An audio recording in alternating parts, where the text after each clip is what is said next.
disehatkan badannya, dimudahkan perjuangannya, dan kita semua yang telah diberikan oleh Allah cahayanya istiqamah mengikuti jalan yang telah diberikan oleh Al-Buya selama 13 menit. Baiklah, penghormatan selanjutnya kepada saudara-saudara kami yang telah ikut hadir. Saya langsung saja pada makalah mengingat waktu terbang di mana-mana. Tadi sudah dibacakan bahwa kita bisa terbang dengan 2 sayap, tidak cukup dengan 1 sayap.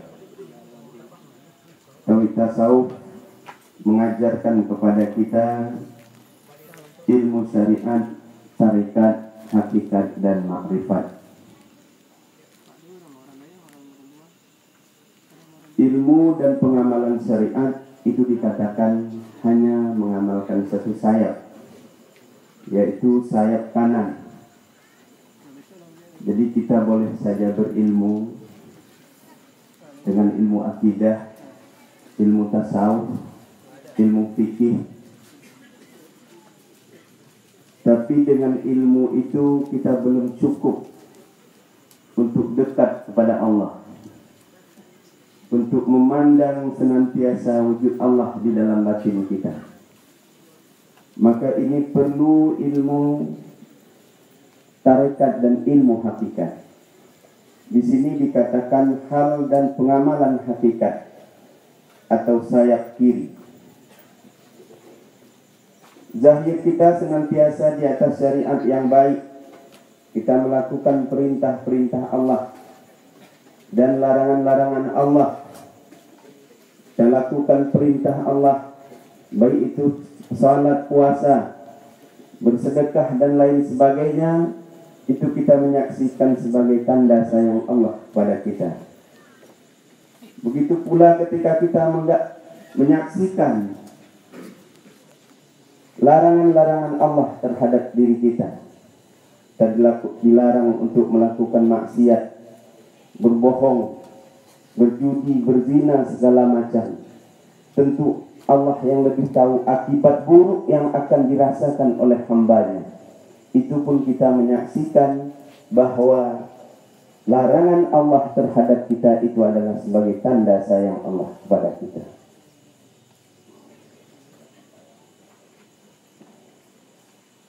Itu kita peroleh adalah dengan ilmu syariat atau dengan ilmu fikih. Kemudian batin kita dengan dasar hakikat yang kuat. Jadi kita selalu memandang wujud Allah dengan cahaya-cahaya yang telah diberikan Allah ke dalam batin kita. Karena kita menyaksikan tidak ada yang memberi bekas, baik perbuatan, sifat, dan wujud alam ini, selain perbuatan, sifat, dan wujud Allah semata. Itu adalah tauhid tasawuf. Sementara tauhid sufi, hilang wujud alam, hilang wujud kita, perbuatan, sifat, dan wujud kita hilang. Hanya semata-mata memandang wujud yang hakiki, yaitu Allah Subhanahu wa Ta'ala.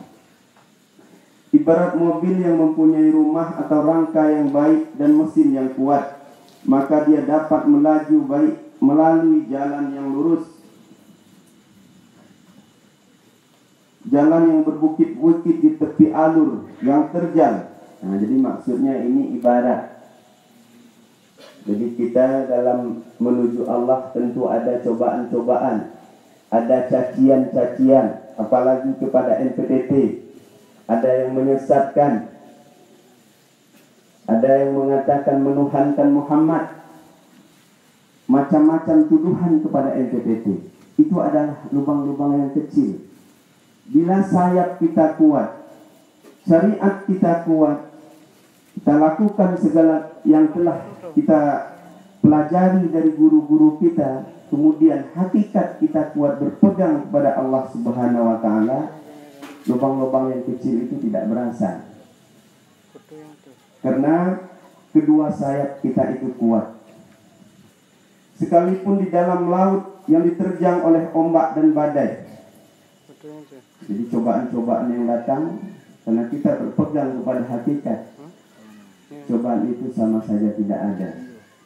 Cobaan-cobaan yang kita lakukan adalah untuk menumbuhkan kesabaran kita untuk lebih kuat lagi. Sekalipun dan badai untuk sampai kepada tujuan atau tempat yang dituju sebagaimana yang telah dilakukan oleh pakar tauhid tasawuf Tengku Wahyu dan kawan-kawan di Darussalam. Tahukah Anda apa penyebabnya? Sebab pengamalan syariat supaya zahir kita bercahaya dengan cahaya Muhammad Rasulullah sallallahu alaihi wasallam dengan nurnya. Jadi pengamalan syariat. Jadi siapa yang bersyariat yang baik? Syariat yang baik itu orang yang zahir ilmu di dalam kesehariannya. Bukan kita selesai salat, selesai keluar dari musala, dari masjid, kita selesai berjamaah, lalu keluar masjid kita melihat keburukan orang. Kita membicarakan aib-aib orang. Jadi ini bukan syariat yang baik. Syariat yang baik itu orang itu sabar, ikhlas, tawaduk. Itu adalah orang yang zahir syariat di dalam dirinya, bukan membicarakan keburukan orang. Kemudian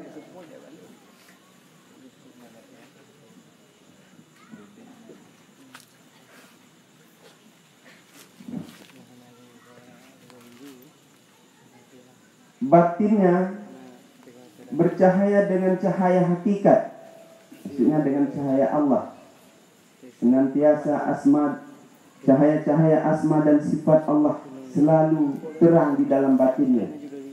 Dia bergerak, dia merasakan dia digerakkan oleh Allah. Kita hadir kemari ini juga bukan usaha kita. Ini adalah karunia Allah bagi kita. Kita dihimpun dengan orang-orang saleh, dihimpun dengan ulama-ulama. Allah menciptakan sekalian alam, bukan tidak ada kesukaran dan kesulitan untuk kita menjalani kehidupan di muka bumi ini sebagaimana khalifah Allah pewaris Nabi. Jadi kita menjalani kehidupan dunia tetap ada cobaan. Semasih ada nyawa di dalam diri kita, cobaan itu setiap saat. Tapi bila kita memahami ajaran tauhid tasawuf dan tauhid sufi, kita merdeka dari masalah itu. Walaupun ada gundah-gundah sedikit, kemudian kita kembalikan. Ini adalah ketentuan Allah Subhanahu wa Ta'ala yang berlaku hukumnya setiap saat pada alam semesta dan hambanya. Tantangan-tantangan yang dihadapi oleh abu-abu di Lok Semawe, yaitu Abu Syafriyadi, itu dianggap ibarat bumbu untuk mengenakkan gulai di dalam masakan. Jadi inilah yang kita sayangkan kepada saudara-saudara kita baik di Birun, Semawe, Langsang. Kami tasawuf tidak pernah membenci mereka, tidak pernah membicarakan keburukan mereka. Kita berdakwah masing-masing cara. MPTT dengan cara dakwahnya mencintai, menyayangi semua umat, membangun akhlak budi pekerti luhur, menanamkan ketauhidan di dalam dada umat, bukan membicarakan blok barat dan blok timur, ulama ini, ulama itu. Sekalipun kita sudah dicaci maki, disesatkan, kita masih tetap mencintai dan menyayangi mereka. Dan kita selalu berdoa agar yang menyesatkan itu diampuni oleh Allah Subhanahu wa Ta'ala. Di masa akan datang mereka akan dibukakan hidayah oleh Allah Subhanahu wa Ta'ala. Kemudian ada pepatah Minang, si upik sereno alam dibawa mandi ka iye jani. Semakin dipakaruh semakin dalam, semakin dipakaruh semakin jani. Jadi inilah yang terjadi sekarang. Semakin disesatkan, semakin dicaci, semakin dihina. MPTT tidak bisa dibendung. Lihat perkembangannya. Kita sudah 6 kali mengadakan seminar, 1 kali internasional, 4 kali kita melakukan seminar Asia Tenggara, dan 1 kali pengkaderan. Alhamdulillah berjalan lancar. Semua ulama datang, walaupun ada ulama-ulama kita yang masih belum datang. Tapi ulama-ulama luar banyak yang hadir ke tempat kita semua. Kalau kita hanya mendapatkan ilmu di pesantren saja, itu adalah ilmu yang berkaitan dengan syariat. Jadi MPTT tidak menyalahkan ilmu pesantren, wajib dituntut ilmu itu. Ibarat kita terbang dengan satu sayap. Karena ini sudah dirasakan oleh Abuya. Abuya bukan orang bodoh. Dari kecil di pesantren. Dari kecil sudah alim. Maka dirasakan, tahu benar bagaimana mengamalkan fikih. Bagaimana mengamalkan akidah. Tetap saja dengan ibadah, dengan pengamalan itu, wujud masih tinggi. Maka dengan pengamalan tauhid tasawuf ini, disitulah runtuhnya wujud diri, runtuhnya keakuan-keakuan. Dan itu pula yang ingin dibagikan kepada kita.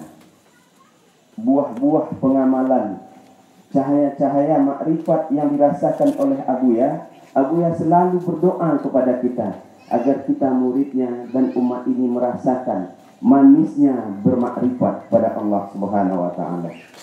Mungkin kita satu hari belum tentu berdoa untuk Abuya, tapi Abuya tiap saat berdoa untuk kita dan umat ini.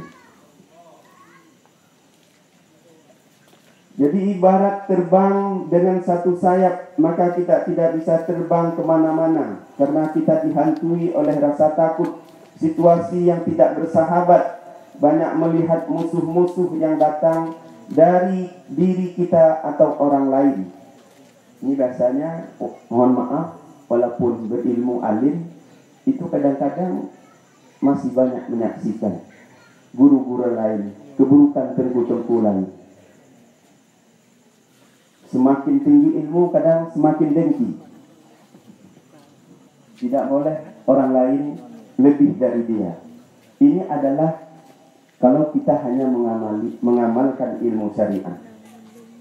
Kita belum dapat melihat musuh-musuh yang datang dari diri kita atau orang lain. Kita belum dapat bertawakal, menyerahkan urusan kepada yang punya urusan.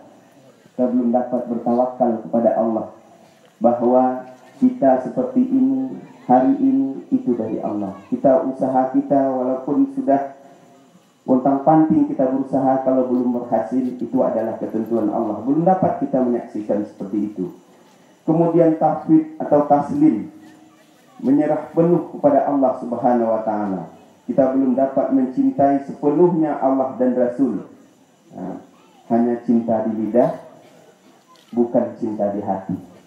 Belum zahir cinta Allah, cinta Rasul kepada kita.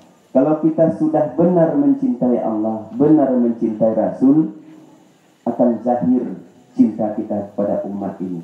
Karena Rasulullah SAW sangat mencintai umatnya. Siapa saja yang sudah mengucapkan asyhadu an la ilaha illallah wa asyhadu anna Muhammadar Rasulullah, Rasul mencintai dia. Tidak boleh kita hina, tidak boleh kita caci. Apalagi mencaci ulama. Ini sangat disayangkan. Umatnya saja pemaksiat yang tidak salah, asal dia mengucapkan nabinya Nabi Muhammad, tidak boleh kita caci. Belum tentu dia selamanya bermaksiat.